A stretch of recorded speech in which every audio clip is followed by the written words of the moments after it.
All right, welcome. I wanted to go over today about how we track our fruiting operation for batch lots and schedule it all.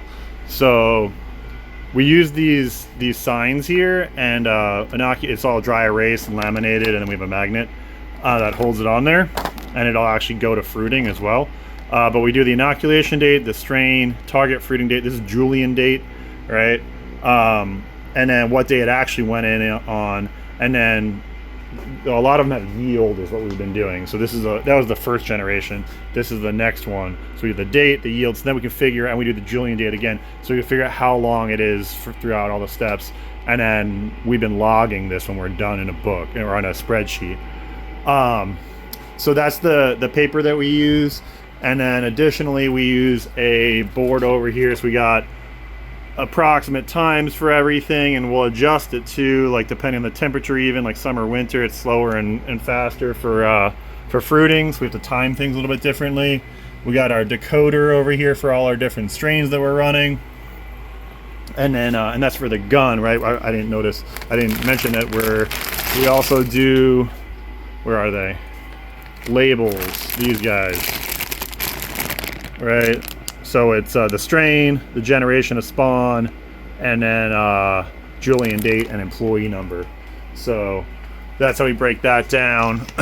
And then, so what we do is we have a calendar over here. We do a mega calendar, and every year we'll just hand write out the Julian date underneath it, and then we'll color each week, right? So if it's going to go into fruiting on that week, it'll be that green color on this board. So this board has the inoculation date, the strain, the fruiting date, and the number of blocks, right? And then notes.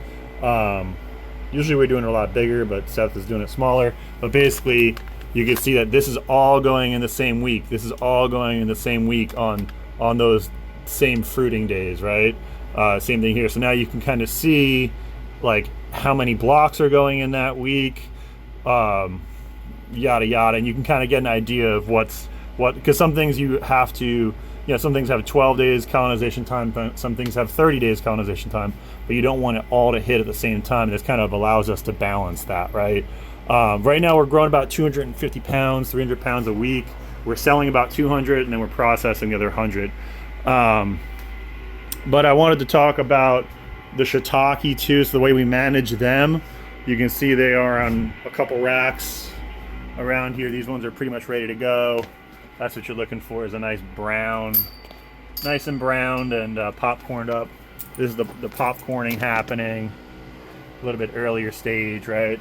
And then here's the, like, kind of just got inoculated, and these are actually late to go in. They're already pinning. But so what we do is we put them in here and we don't touch them. That's the important thing. So we do about a rack. And we're not doing these anymore because it takes too much space, and we need more space. I'd rather rotate twice as much oysters or something else through than grow shiitake. They've been a pain lately, and we're small.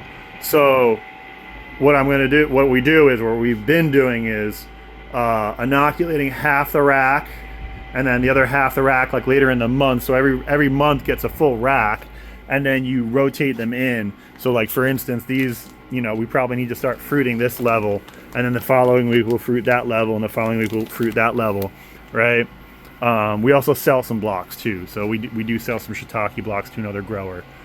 But that's how we do it. And the most important thing is, like, you park it here, and then you don't move the racks. So you can see these are in the back rows. They don't get disturbed. Here's some reishi. But you don't move them, right? You don't bump them, nothing.